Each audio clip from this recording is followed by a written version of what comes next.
session number 3.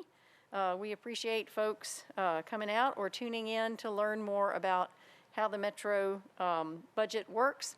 This is part of a series, and Mr. Henson, if you'll punch the next button, I will give a very quick and very brief overview. What we've looked at already in December was where the money comes from. For this fiscal year, you can see that by far the largest chunk of that comes from property taxes. The next largest piece is sales tax, and then grants and contributions, and all other revenues, which is fees and fines and things like that. Next slide. And then now in January, we're looking at where the money goes and how it's spent. If you'll scoot to that one, great.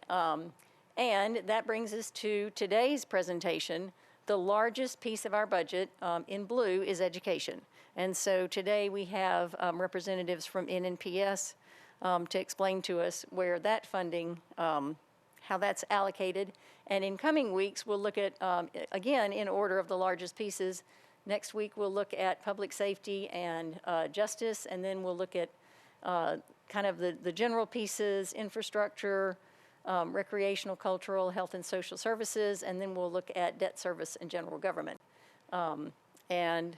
Next slide. So that's the schedule. We did that in December, and here we are in January. You can see the 4 topics that we'll be looking at in January. The next 3 meetings will be on Thursdays as opposed to Wednesdays, but they will begin at 6 in council chambers if you are able to come in person. These will also be streamed live and be recorded for later viewing on YouTube. And final slide.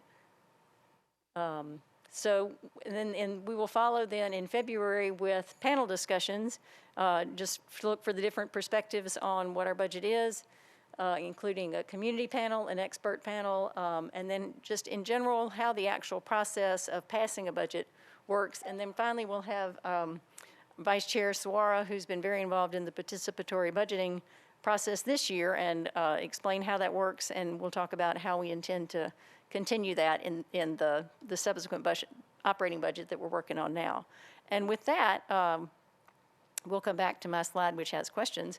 I'll turn this over to our 2 school board representatives. We have Frida Player, who is chair of the budget committee for the school board, one of our board representatives, and Chris Henson, who is chief financial officer for that. And so with that, I'll turn it over to Ms. Player. Thank you, Councilwoman Allen, for hosting us, and Councilwoman Suara. This has been a great kind of relationship we've had with Metro Council. We started last year, and you're doing a great job continuing. Really just taking the time to truly educate the public and council members how Metro Schools really spends their money.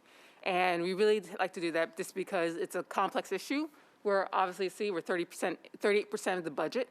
And so there's rightfully questions and conversations we need to have just to understand what we're doing, but also we want to understand what it takes to truly educate our children. And so we really just really are very proud and really appreciate this relationship we do have with council members. I think it's really the first time that this relationship has been continuous and been very cordial and very cooperative. And I think our students are benefiting from that, particularly during this time of a pandemic. To be able to really work closely with council members and yourself to really have a full-throated discussion about what we do to educate our children and how we do that. We're under the great leadership of Dr. Battle, who's been a great leader during this difficult time. As soon as she's come in, has hit the ground running, and that's done to her experience of having longstanding experience within Metro Schools, who's been the right leader at the right time, and to be able to shepherd this process and not have really basically a learning curve, because she comes from MNPS as a student, but more importantly as a teacher and then as administrator. And so that has been a great leader to have, especially as budget chair, to really leverage the funds and be very thoughtful of the long-term effects and how we effectively leverage our dollars and use our dollars to make sure the money that you give us as council members is used effectively, but also be able to communicate what we're doing, how we're doing with it. And so it's been a pleasure to work with Mr. Henson, who's really done a great job of really breaking down this complex budget into layman's terms. I know it can get overwhelming for a lot of people to understand, but to really just put into concept of the size of Metro Schools. We are the size, what I've called, of Madison County and Jackson, Tennessee. It's what it takes to run that whole entire county is what the same size as metro schools within a city government. We are the same size as corporations such as AutoZone and L'Oreal and 3M. So we are a big organization that's run within a larger organization. So I want people to understand the scale, because it's naturally for a parent to think intimately about the school that your child goes to, but understand that we have over 150 schools that we have to use to educate children. And so we just love this opportunity. I'm very thankful to be able to have this conversation, have it be a continual conversation, how we continually work together in partnership to do it. So I just want to thank you for having this opportunity for us. And so now I hand it over to Mr. Chris Henson. Thank you, Ms. Player-Peters, and thank you, Chair Allen, for having us.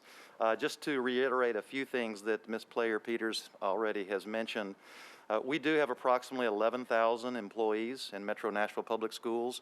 A lot of people don't realize the size of the organization for the students that we serve.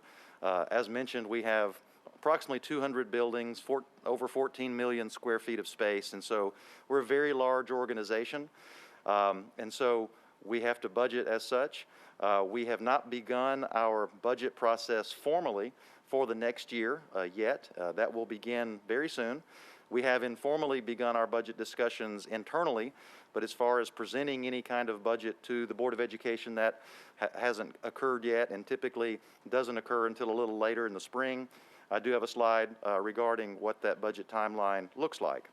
So we'll be concentrating just a little bit as far as the budget process goes on the current year budget, and we were very, very thankful to receive a significant increase, the largest increase in funding for our operating budget in the history of Metro government and Metro schools. We're very appreciative to Mayor Cooper. We're very appreciative to the Metro Council, who actually added more to our budget than what was originally recommended by the mayor, for things such as, really important, to make our teachers the best paid teachers in the state of Tennessee.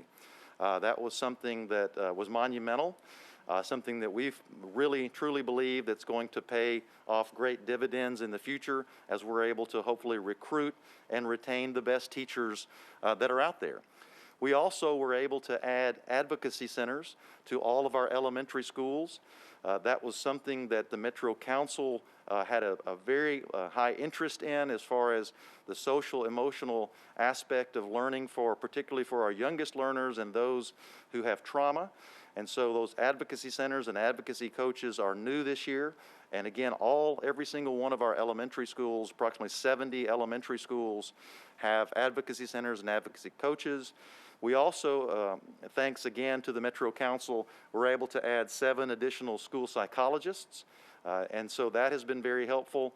And so we appreciate so much the support that we've received from the mayor and from the council. And as I said, we'll be discussing the process as it relates to the current year, since we haven't formally begun the process for next fiscal year. The first step is for the Board of Education to identify their budget priorities. And so what you have here were the budget priorities for the Board of Education for the current fiscal year. Employee compensation was at the top of the list, and again, sincere thanks for making our teachers the best paid teachers in the state.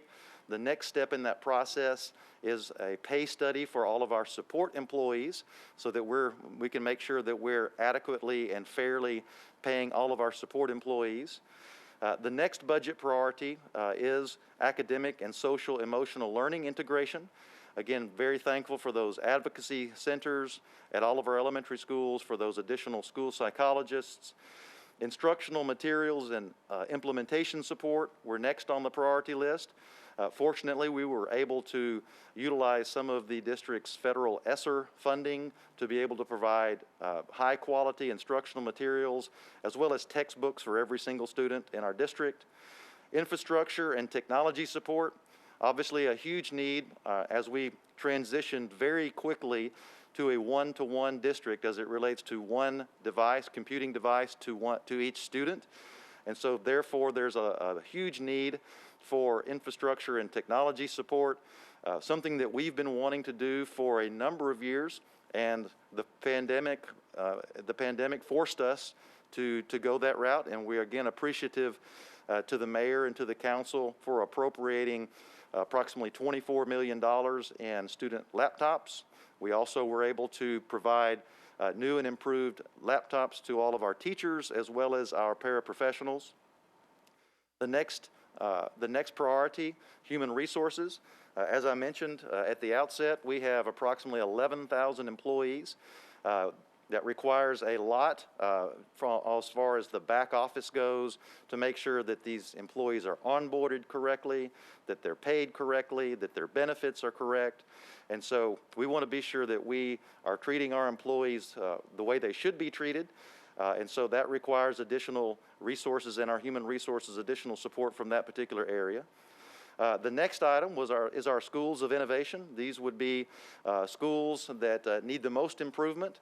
And so that was one of the board's priorities. And then lastly on this list, community and parent engagement. We were able to hire additional translators for our schools, for our families that need those. We were able to utilize some of our federal ESSER funding to be able to increase the number of translators that we currently have in the district, which is a huge need. A lot of people don't realize that we have over 130 different languages spoken in our schools. And so there is a huge need to be able to communicate to our families, and so that our families are able to better support their children, better to support their students. And so the board will be meeting in a retreat fairly soon, I believe, and looking at their budget priorities for the next fiscal year. And so this will be updated. I'm sure that some of these will remain the same or similar, but that will be the next step in the process to be sure that we understand what the school board's budget priorities are as we begin putting together our budget proposal for the next fiscal year. As far as budget timeline goes, as I mentioned earlier, we informally have begun our internal processes relating to budget preparation back in late fall. You can see that at the beginning of the calendar year, you can see our process where departments will present their prioritized needs to district leadership, and then ultimately Dr. Battle will present her recommended budget proposal to the school board's Budget and Finance Committee, again chaired by Ms. Player Peters. That will typically occur in early March, and then the board's Budget and Finance Committee will have a series of meetings to ask questions, potentially make changes, et cetera, to the budget proposal. And then the typical time frame is for the school board to vote on their proposed budget at their first meeting in April. And so in early April, the plan is for the school board to vote on a proposed budget. That board-approved budget then will be presented to the mayor, and then by Metro Charter, by May 1st, the mayor must present his budget for the entire Metro government to Metro Council, which will include the mayor's recommended funding allocation for the school district. Then in May, and then maybe even into June, the Metro Council will hold budget hearings with all Metro departments, including the school district. And then in June, the Metro Council, which has the ultimate authority in approving the city's budget, will vote to approve the budget, which again will include how much funding will be allocated to Metro schools. And so you have a snapshot there of the budget timeline that we'll be following. It's a typical timeline that we've had in previous years. One thing that I always like to point out is as we look at funding by revenue source, you can see for school districts across Tennessee, approximately 47% of the funding that school districts receive on average comes from the state, and 43% comes from local funding. You can see for Davidson County what a difference that is, where the state only provides approximately 30% of our total funding, and the local funding makes up 61%. Of course, local funding, as Chair Allen mentioned at the onset of the meeting, is made up mostly of property tax revenue as well as local option sales tax revenue.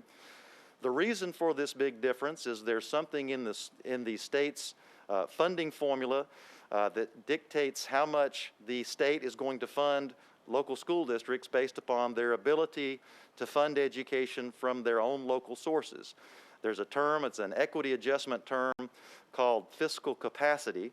Fiscal capacity is used by the Tennessee Department of Education in their funding formula to determine how much of a percentage that the state is going to fund for education for counties. And since Davidson County has a high assessed property value and has a high retail sales tax base, then Davidson County has a high fiscal capacity, which means that Davidson County must provide more local funding to the school district, and the state will provide less funding to the district as compared to the average across the state for all 140 plus school districts in the state of Tennessee.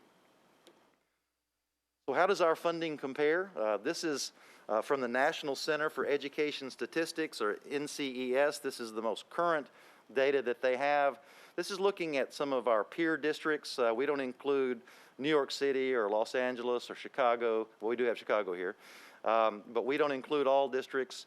You can sort of see when you look at per pupil expenditure, which is going to include all operating funds as well as all nutrition services funds as well as all federal funds. So this would include all sources of funding. You can see where Nashville ranks on this list.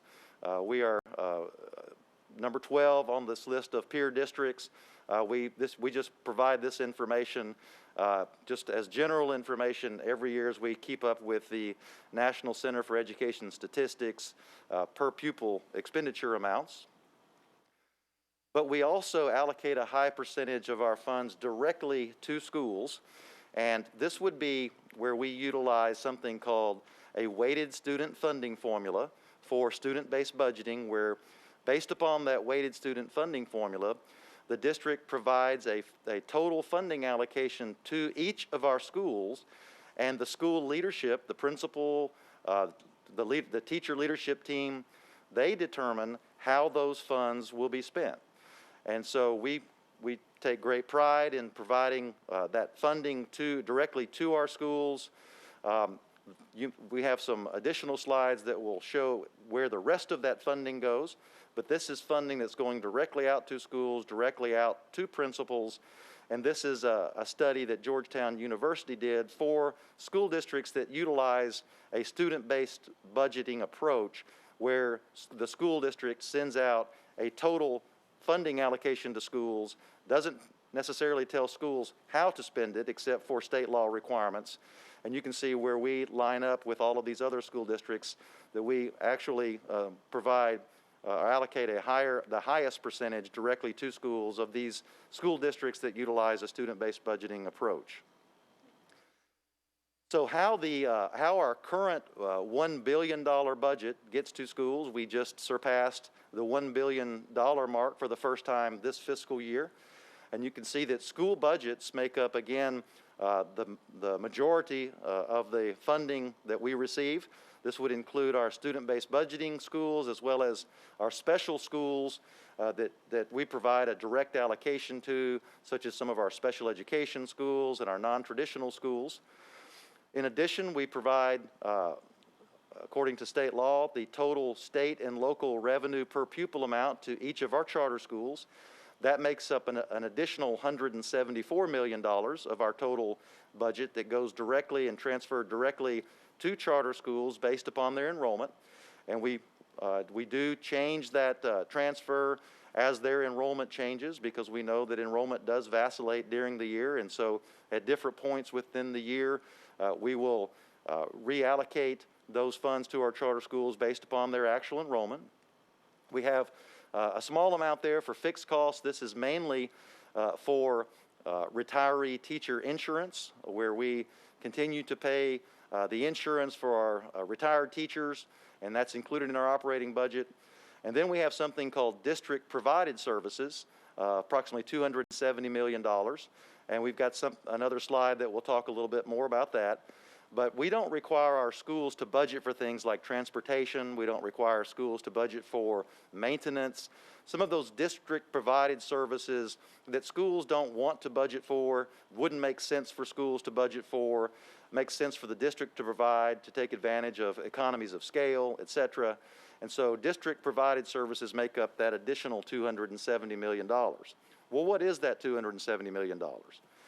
Well, you can see from this list, it sort of cascades down. The largest would be our School support and social services, these would be school social workers, school psychologists, a number of those types of positions that aren't assigned by the school, but those services are provided on the school's behalf by the district. We also included in this number would be our cost for transportation, approximately $39 million to get students to and from school. This also includes all utilities.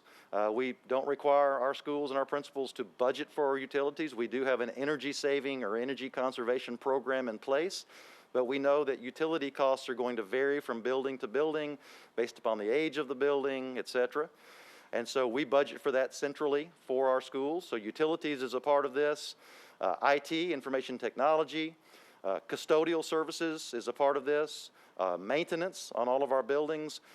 You can see all of these things benefit our schools, benefit our classrooms, benefit our students, but they're provided to schools by the district and included in those district-provided services within our operating budget.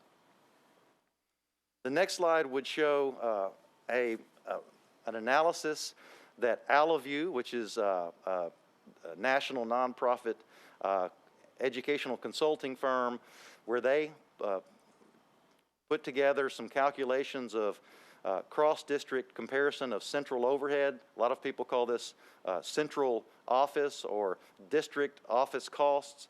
And you can see from their study, overall, the percentage that we spend on central administration and fixed cost is lower than, it says most districts studied. It's pretty much all the districts that they've studied, and you can see the different districts here that they work with, so they have access to all of the financial data for all of these different districts, and they use the same methodology to calculate the central overhead.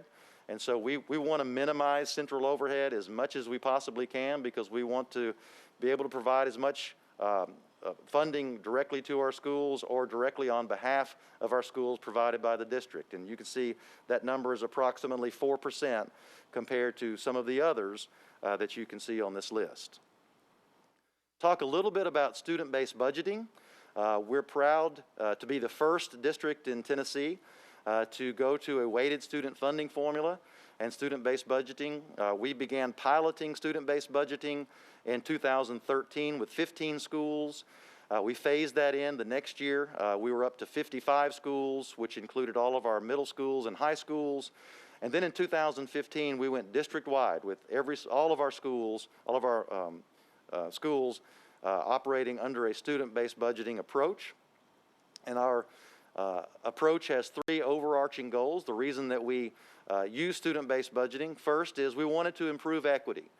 We wanted a more equitable distribution of resources to our schools, and so therefore funding is based on differentiated student needs. Students are funded equitably regardless of which school they attend. We also want to increase transparency, visibility to school allocations. We have this information on our website, principal choices, and achievement results. And so we felt like and still believe that student-based budgeting increases transparency.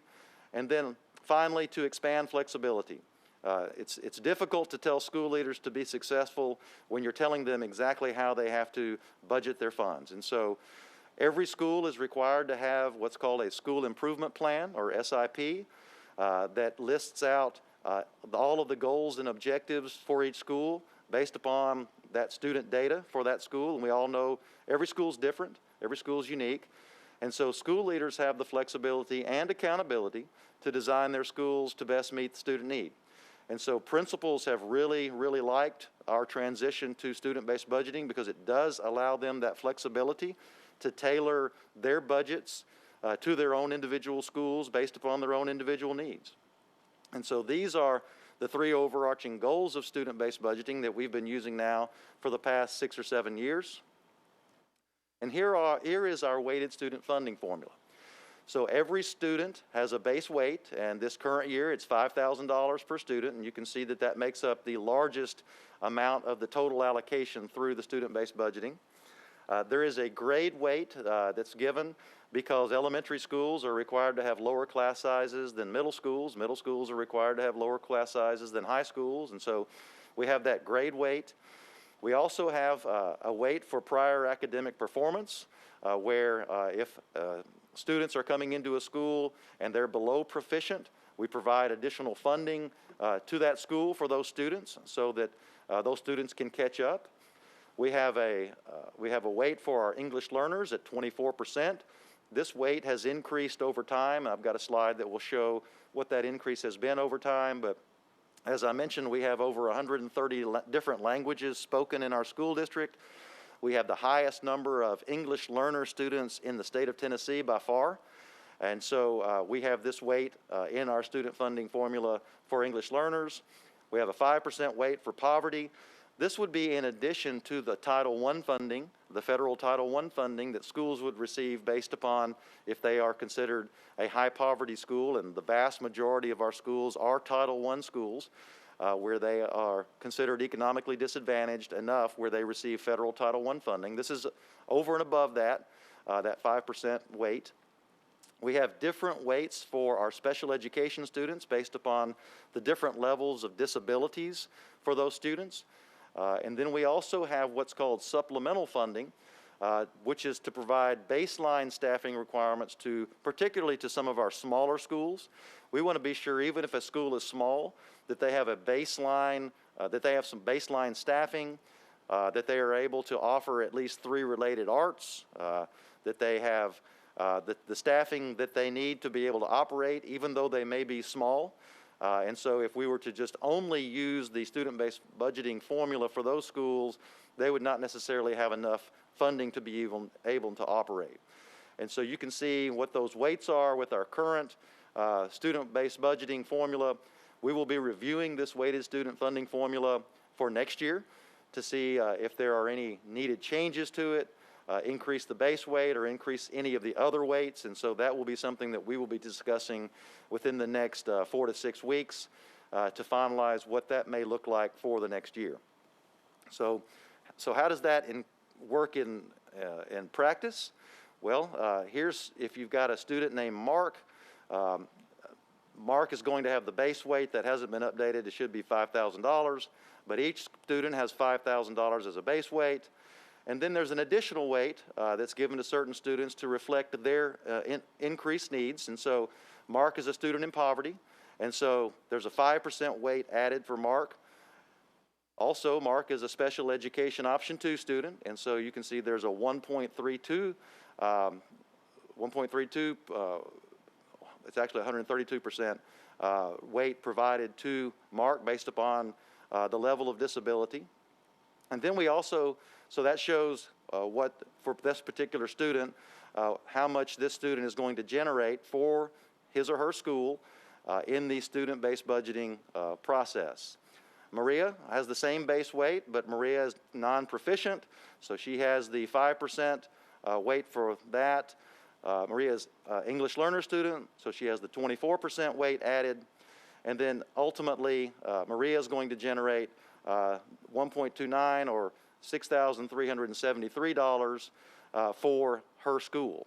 And so this, just in practice, how it works, we have a huge spreadsheet that we receive that details every single student in the district and all of the demographic makeup so that we can apply this weighted student funding formula for each of our students. And that makes up the funding allocation in total that aggregately will go out to each school based upon the projected student enrollment for each school and the demographics associated with each student, so that this weighted student funding formula can be used to generate that total funding allocation that each school receives. So if you look at equality versus equity, again, we really strive and continue to strive to be as equitable as possible, and in this case to provide a more equitable distribution of resources to our students. So you can see the difference on the left, equality, and on the right, equity, bringing everyone up to the same level. So our equity strategy from the beginning, here's a sort of a scatter plot of where our schools were back when we first began student-based budgeting. You can see at the bottom the percent proficient and advanced. Over on the side, the dollar amount per pupil. And so our strategy was to take these schools that were at the top or the bottom and the schools that here in the middle, and the schools here in the middle needed equity gains, as we call them, but we didn't want to penalize schools that either had a high per pupil cost or had a high percent of proficient and advanced.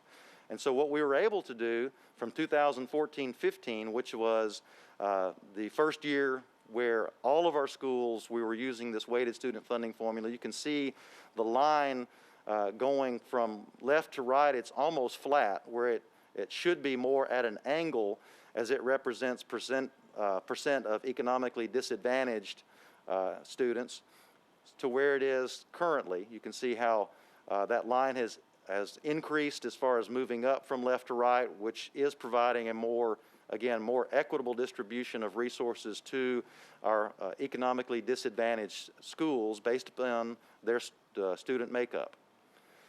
Looking specifically at the student-based budget impact on our English learner subgroup, you can see on the left side, prior to student-based budgeting, there was no EL weight.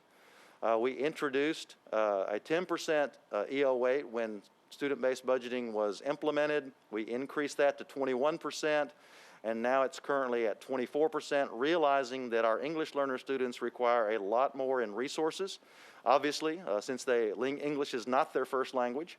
And so we have been able to steadily increase that weight over time. We very likely will consider an increase again to that weight moving forward into the next year. And you can see on the right the dollar amount per pupil. When we have high English learners schools, they were actually receiving a slightly lower amount per pupil than all schools put together. Now if you look at, based upon the current 24% weight for our English learner subgroup, you can see the difference where all boats have risen, but the dollar increase for our high English learner schools is at a little over $1,800, and for all schools is a little under $1,300. And you can see the percentage increase. High EL schools, high English learner schools, the increase has been about a 33% increase, and for all schools, almost a 23% increase. And lastly, regarding student-based budgeting, our model is reviewed annually. We have what's called an SBB review team, which is made up of teachers and principals, as well as different departmental staff at the district office. You can see the timeline where beginning in October, that review team meets and discusses the weighted student funding formula, and then final decisions are made during the budget process, which we, as I just mentioned, we are just now beginning. And so that is the end of our presentation as it relates to a budget overview. I wanted to make sure that we left plenty of time for any questions or any specific topics that anyone would like for us to address. So thank you very much. Thank you. I expect we might have some questions from the back if the vice chair will check on our audience. And while she does that, I may ask a couple of questions. Thank you so much for that presentation. That was very informative. And I appreciate the detailed explanation of the student-based budgeting. Can you explain how Title I funding, for example, or if there's a state achievement district additional funding that schools get because of additional needs, are those on top of all that, or do they get figured in at the beginning? Can you explain that? Sure, I'd be glad to. So our operating fund is separate and required to be separate from our federal programs fund. And so those Title I funds, those are federal funds that come from the U.S. Department of Education to the Tennessee Department of Education, and then the Tennessee Department of Education distributes those out to school districts based upon a formula. And so to answer your question, Title I funds would be on top of the student-based budgeting funds that schools receive. And so there are different rules associated with Title I funds because, of course, most any federal funding you receive is going to have, it's going to have some things that you have to do, with red tape, et cetera. And so I did want to make sure to say that Title I funds are on top of our student-based budgeting funds, and then any other funds, which might be grant funds or anything else, they would be in addition to our student-based budgeting funds. Gotcha. And so when you talk about the $1 billion budget, Are they also above that, or do they figure into that total number? The $1 billion budget is just our operating fund. Okay. We also have, as I mentioned, a separate federal programs fund, and we have a separate nutrition services fund. Those are required to be kept separately. And so anything relating to nutrition services is not included in our operating fund. It's had its own separate fund, which is intended to be self-supporting, where any of the expenditures for that fund, typically the vast amount of funding for it would be through federal USDA reimbursements, as well as any meal payments or anything of that nature. But it is a separate fund from our operating fund as well. Very good. Thank you. That's very helpful. Councilmember Suara, let's see. I think I have figured out. Can you pass on some questions for us? Thank you. The first audience question is, what are the common criticisms of student-based budgeting? Good question. As I mentioned earlier, and I had a slide on it, but the principal feedback, we survey our principals. The principal's feedback has been overwhelmingly positive as it relates to student-based budgeting. We don't see necessarily any drawback. There may be some drawback for some who want to have a little more control over the funds, maybe at the district level. But we believe that, and believe strongly, that as much funding as we can push out to schools, the better. But we haven't really seen any drawbacks. One thing that we would like to see improved would be more involvement from parents and community in that process at the individual school level, because that's a part of the school improvement plan process that each school must follow according to state rules and regulations. And so we want to see more of that in the student-based budgeting process as well.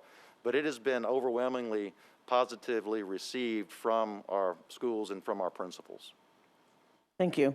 The next question, and I think you started on it somewhat, is that how do teachers and the union participate in the budget process? I know you're talking about community members, but this is specifically asking about, do we, even at the district level or the school level, do we involve teachers or union members? Yeah, the administration meets with the teachers union officers and representatives regularly, and so includes them in the process. Again, want to reiterate once more how appreciative we are that our teachers are now the best paid teachers in the state of Tennessee. And so we have teacher union representation during those meetings, of course.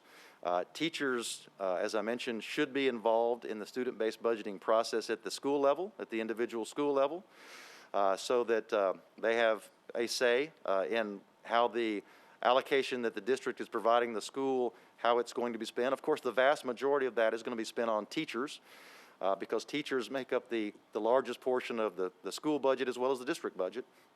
And there are certain class size requirements that have to be met. And so those would be two ways that come off the top of my head as it relates to teacher involvement as well as teacher union involvement. Ms. Player-Peters? Yeah, and also, too, just as budget chair and as school board representative, I engage with the leaders of both the teachers union and support staff union. A good example is that engaging into the support staff pay study. That's something that has been requested for a while, and we're finally getting to a point of implementation of starting to implement that process, engaging the stakeholders and administration with that, but also pushing that priority from the board perspective with the administration and working with that. So it's also twofold that board members are also engaged with union members and union leadership to really engage what are the priorities and how we can implement those over a period of time. Ideally, I would love to increase teacher pay and support staff pay all at the same time, but there are also significant financial investments that have to happen, that have to have buy-in from the whole community, from the mayor's office and from the Metro Council office, Metro Council as a whole. And so we also engage in that of how can we do this over time, making significant steps, making sure we can engage. Another way of doing it is improving professional development for certain parapros, make sure they have the same training as the teachers do, especially those who are in the classrooms, and how do we make sure we can pay and afford that to make sure when a parapro comes to do professional development, they're also getting compensated for that. So ways that we could really start doing that, engaging that in significant steps. And sometimes we can't do it at the speed as our heart desires to, but at least how do we do that? So it's also multiple from both sides that we're making sure engaging in articulating the board's will with that, but also working with the administrative side to make sure the details of it, because we're looking at it from a high standpoint, but then what's the real pathway of doing it over a period of time that's have real progress and substantial progress. Thank you. And I think that's very interesting because I can add that with the last budget cycle, one of the things that came out from public hearing is the fact that, you know, when you look at support staff are not having 7 days leave, and so how do we increase that, but also make sure that we include them in the learning like you talk about. And so I think that input is starting, and I think it just needs to continue.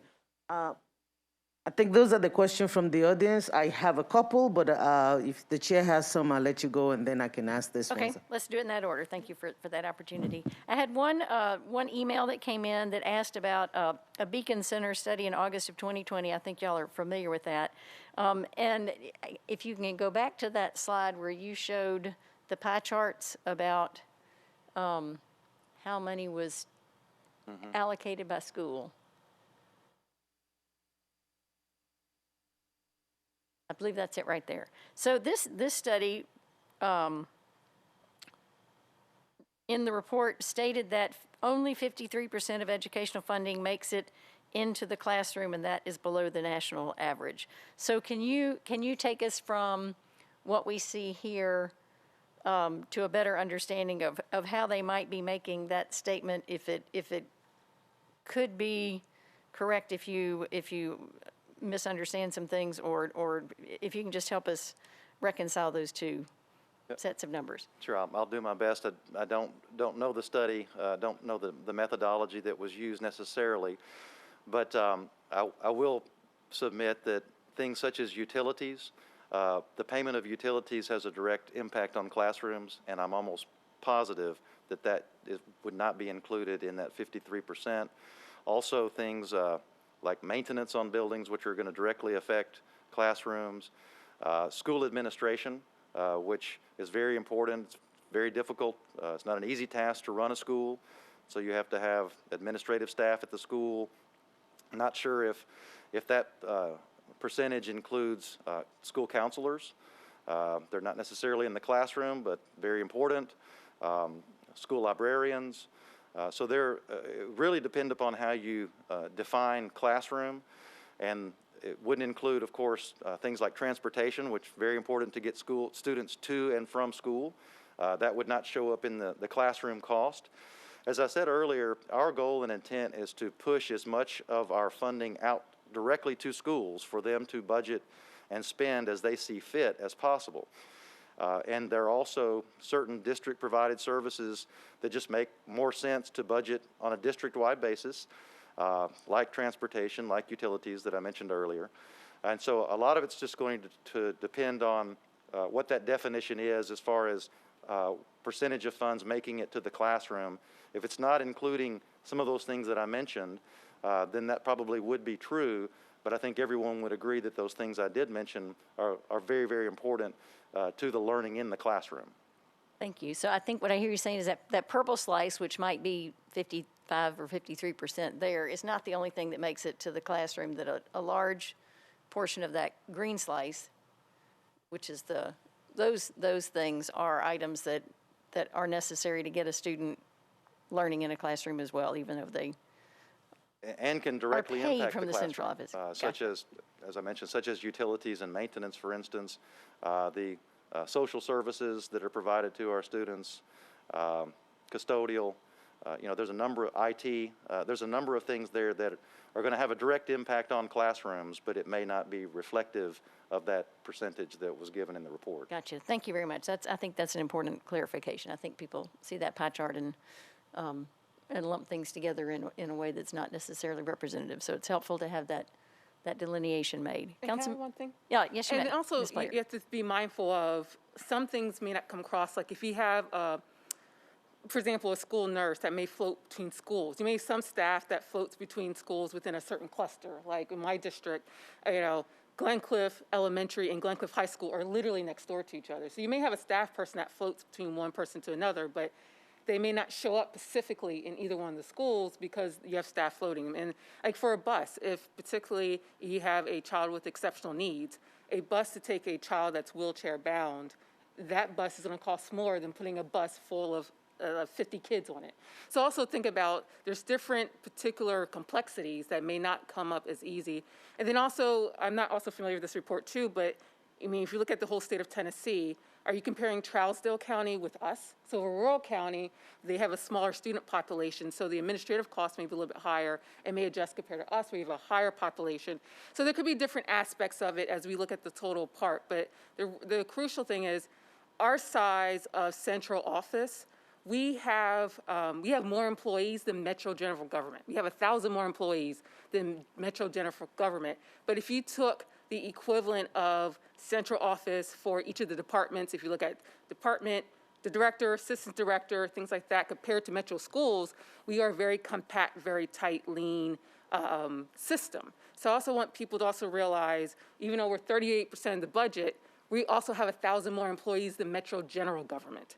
And most of the employees, including Public Works, libraries, parks, general services, NDOT. So also look at if you compare the size of even within our own Metro government, the size of people who actually work and oversee, compare the rest of the city services that we provide here in Nashville. Also compare apples to apples within a large system and make sure you're not comparing Trousdale County with us, which is really an unfair comparison because Trousdale County may have same amount of teachers, but they have less students because it's a naturally rural county too. Thank you, that's helpful. Councilmember Suara, back to you. Thank you. Chris, if you go to that slide on the 270 Yes. for a minute. I just wanted to point out that if you look at the first thing on the school support and social services, that is 59 million. And then all the way down here, there's also, I saw student social services, 14 million. If you had those two together, you're looking at about 70 million added to the 500 and something, you're close to 60%, and not even looking at transportation. I think it's good to be able to have this slide that breaks down that to 70 million and actually see that when you add those services that we can see touch the kid, it brings the percentage a little bit higher. So just wanted to put that there. That's something that I noticed. But in terms of the questions that I have, it's only 3. The first one is, when you look at the student-based budgeting, and you're looking at each student and determining what each student needs, and you send it to the school, is there any accountability or any expectation, anything that looks at how the school are actually spending the money once they get it? So let's say school gets $10,000 for ESL, are they spending it on that? Because they're getting it for those students based on the needs of those students or for poverty. So are they addressing those children with poverty and the amounts they get is close to the services that they're providing? Is there any mechanism that checks that within the budget? Yes, there is. It's not necessarily as precise as that. Every school is required to make a budget presentation to the executive director that would be their supervisor, to representatives from our exceptional education department, our English learner department, human resources. A number of different departments are represented during those budget approval meetings to make sure, just as you said, to make sure that are the English learner students, are their needs going to be able to be met with this budget? Are your exceptional education students' needs going to be able to be met with this budget? So those questions are asked. The principal and the leadership team must respond to show that those needs are being met. We don't necessarily tie every dollar that's generated through the formula to how schools should spend it, because that would take away some of their flexibility. But we also want to be sure that every school is meeting the needs of every student, and that budget approval process is the way that takes place. Okay. Yeah, to me, that's very important because I think that's the whole point of the student-based budgeting. And if we're looking at the need of the student, then we need to make sure that those needs are being met at the very, very low level. The state is looking at the BEP calculation currently, and I know that you guys may have been involved in it. Maybe not. Can you speak to that in any way? Because part of your slide shows that we're only being funded at 30% by the state. And so this new calculation that they're looking at, Do we expect to get additional funding from that? You know, that's a great question. As you said, the state is looking at basically putting together a new funding formula, and from what I understand, totally getting rid of the Basic Education Program funding formula, the BEP. We're very hopeful that, particularly based upon a lot of the public feedback that has been given so far, where what's been heard loud and clear is that there's just not enough funding for education. And so hopefully that message is getting through, that any new funding formula, there needs to be additional funding for education included. And then obviously we're very interested in what that might look like, particularly as it relates to things like if we're going to go to a weighted student funding formula like we use with our student-based budgeting, you know, what is the weight going to be for English learner students? That's something that we would be very interested in. What kind of weight would you use for students in poverty or economically disadvantaged? As equally important would be, what are you going to use for fiscal capacity? Because just because we have a high fiscal capacity here in Davidson County doesn't necessarily mean that we don't have more needs that we have as a government, fire, police, parks, et cetera, because we are an urban center. Also, something that is currently lacking in the formula that has been eliminated over time would be an equity adjustment for increased cost of living. We know what it costs to live in Davidson County. We know the housing costs. We know what wages we have to pay to be able to hire people because they have so many other opportunities for work. And so currently there's nothing really in the current funding formula to take into consideration the higher cost of living, higher cost of doing business, et cetera. And so that's something that we have communicated, and we're hopeful that we might see something within the formula that would address that for us. Yeah, we all are. We're keeping an eye out on it, and so thank you. The last thing that I wanted to ask, Ms. Frieda, one of the things that we heard a lot and we're very proud of was the fact that we, quote unquote, fully fund the school this past year, at least fund everything that you asked for. So this year you had the money for what you believe you needed to do. Has there been, what impact did that have? Did it affect performance in any way? Have we been able to track it? I know it's the first year. If we don't have it, that's fine. But to people that always say that, yes, they asked for the money and you gave them the money, what difference has that made in the school operation and the student performance? I say we don't have the data yet because we're still in the process of doing our, we did our benchmark testing, earlier this year, and we're going into kind of a testing period going to the second half of the year. But I think it's really more the intangibles. I mean, right now, we're still coming out of a pandemic, and we know the pandemic had an effect on the children. But the fact that we've had advocacy centers that was graciously funded by the Metro Council to add additional funds to that, it was having that resource to reacclimate kids back into the classroom and to learn and to adjust into this new environment. And I think it's one of the things where at the end of the year, we'll see more of a movement and more of a metric of how that was measured. But it's one of the things of just having a place, as we've all, whether you're an adult, but imagine you as a child, as you acclimate back to what we call this new world, this new normal, having that space for children, particularly our younger ones, who never really had a social setting, given where we were in the pandemic, when we were virtual, we moved, coming into the in-person, having places where they can learn to regulate their emotions, learn how to interact, because those social skills were limited just because of interactions that they normally would have if they could go to school during the beginning of the pandemic. So we have seen the need and seen the request that as we have done it, like the parents to really, for example, pushing 5th grade back to elementary school and things like that. And that's one of the things that be able to help to even speed up that timeline. It's not as quick as we want to, but there's a lot of logistics as we have tens of thousands of kids that we have to literally adjust and do the staffing and the busing and the scheduling. It's a ripple effect of just moving one of the things, but able to do some of that. But it's one of those things of the intangible things that we've heard, the qualitative aspects of having those resources available really means a lot, because just the emotional adjustment and the learning adjustment students have had during this time I think it would be a lot more difficult if we did not have those resources coming into this new year and have students really adjust their education environment, because it's a different environment than some have had.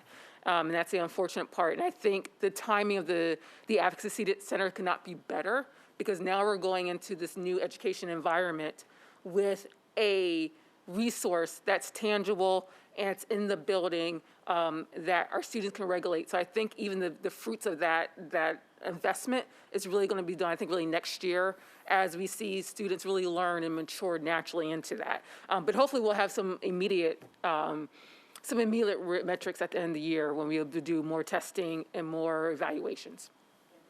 Thank you. That's very helpful. We're nearing the end of our hour, and I've got one more question and two statements that I would like to make if I could. The question is, we benefited tremendously from ESSER funding, which I can't remember what that ESSR stands for, but it's a one-time type of funding, or a limited type of time-limited type of funding. And the laptops and the social emotional learning things are both really important that we certainly, I think, will want to continue. What is the plan for enabling us to be able to keep those at the level that we have them now? Great question, and that ESSER funding does flow through our federal programs and grants fund. It's a separate fund, and it's administered by our federal programs folks under the great leadership of Dr. Carrie Randolph. We have been discussing that. In fact, we discussed it yesterday, actually, as far as making sure that everyone understands these are one-time funds. There's a definite ending date on these funds. We don't want to get to a point where we're at a funding cliff, so we've been tried to be very mindful of that, as we have determined. Of course, we have to apply to the Tennessee Department of Education to actually spend the funds, and so what we have applied for and then ultimately approved would be things that would be considered one-time investments. Specifically to your question, we plan on making sure that as we move forward, the last of the ESSER funding will end on June 30th of 2024. And so as we move forward, incorporating some of the things that we feel like we need to continue either into our operating budget or our capital request, depending upon where it best fits. And then some of those things would be one-time kinds of things where we would not continue those things. And so that is top of mind for us, that these are one-time funds that have an ending date. And so specifically to the laptops, we really want to try to stay or to get on a 3-year cycle of replacement of devices. And so since we provided all devices to students this year, we need to begin planning for that this coming year and have a third of those devices funded so that we can get on a 3-year replacement cycle for those particular devices. And so I'm sure that will be part of our budget discussions that we will be having this winter and spring moving forward, and I'm sure you'll see something in our budget request that will address those things. Great, thank you. And the statement is, I just want to remind everyone, I think council members all know this, but the council's job in June when we vote on our budget is to approve the bottom line of the school budget. We have no authority to make changes to all the many parts and pieces that we've learned about today. So our opportunity to influence that is now early on in this process by engaging with our school board members who are the ones responsible for taking the budget that Dr. Battle comes forth with and turning that into a total approved budget. So to the general public, yes, you can ask council members to fund schools well, and we will work our hardest to do that. But in terms of specific items, that is dealt with through the director and through the school board. So now is the time to have that engagement as those decisions are being made. And secondly, as I was asked by my vice chair, just to remind people that we do have some bad weather coming in tomorrow. It is expected that there will be snow. So if folks need to equip themselves to work remotely, grab whatever you need tonight and be safe tomorrow. Are there any other questions or comments from the audience? Or yes? All right, we have one more question from the audience and then we will wrap it up. Thank you so much for your engagement.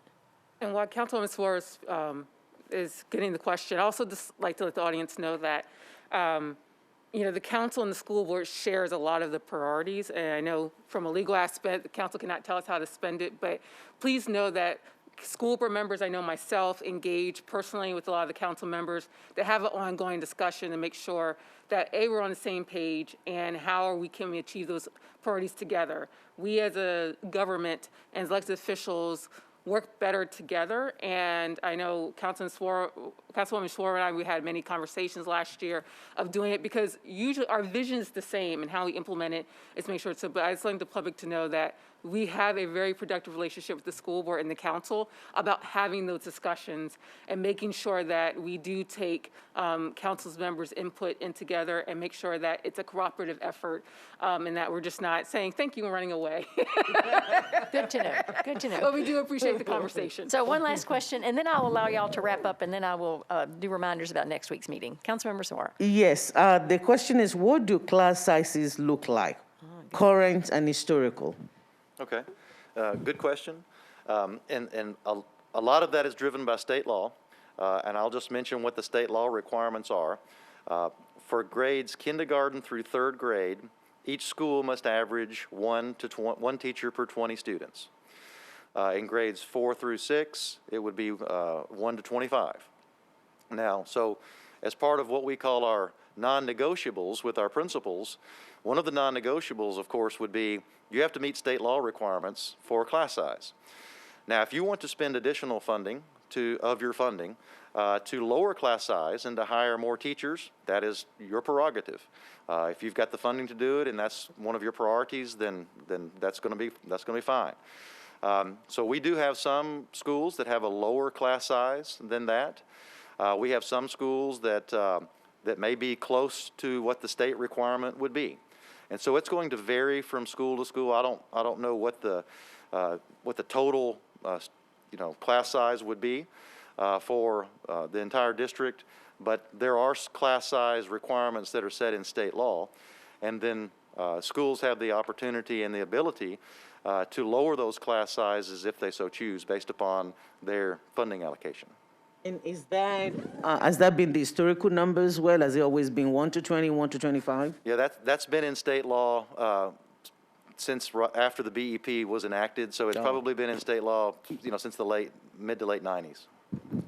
And is there no minimum for 7 through 12? There is. It's a different kind of calculation because they change classes, Right. et cetera. And so there's a lower class size requirement for our career and technical education classes than regular high school classes, and then there's even a higher class size for things like keyboarding and band and some of those kinds of subjects. So those vary at the high school level. Gotcha. Thank you very much. Okay, I would offer y'all the opportunity for closing remarks, and then I'll just a quick reminder about what we do next week. Just want to thank Councilwoman Allen, Councilwoman Suara for just having this conversation and having this ability just to educate the public with this. We love to have this conversation, continue to have this conversation, and glad it's been a continuation from last year. And we really want to have a productive relationship and partnership with the council and the mayor's office. That if we're going to educate our children, it has to be a collective effort to making sure that we're all on the same page, we have that same vision. And I've seen that happen during my tenure as a board member, and I hope we can continue to do that, that understanding that it's everyone's responsibility. And we just really enjoy this opportunity, and we're looking forward to this current budget cycle that we continue to educate our children and give them the best resources possible, because when Nashville does well, the whole state goes well, but more importantly, become even a better city than we already are. Thank you. Thank you, Chair Allen. Thank you. Just a reminder, we will be back next week for session number 4, and that will focus on public safety and justice. It will be on Thursday, not Wednesday, Thursday at 6 o'clock. Thank you very much. We're adjourned. Thank you.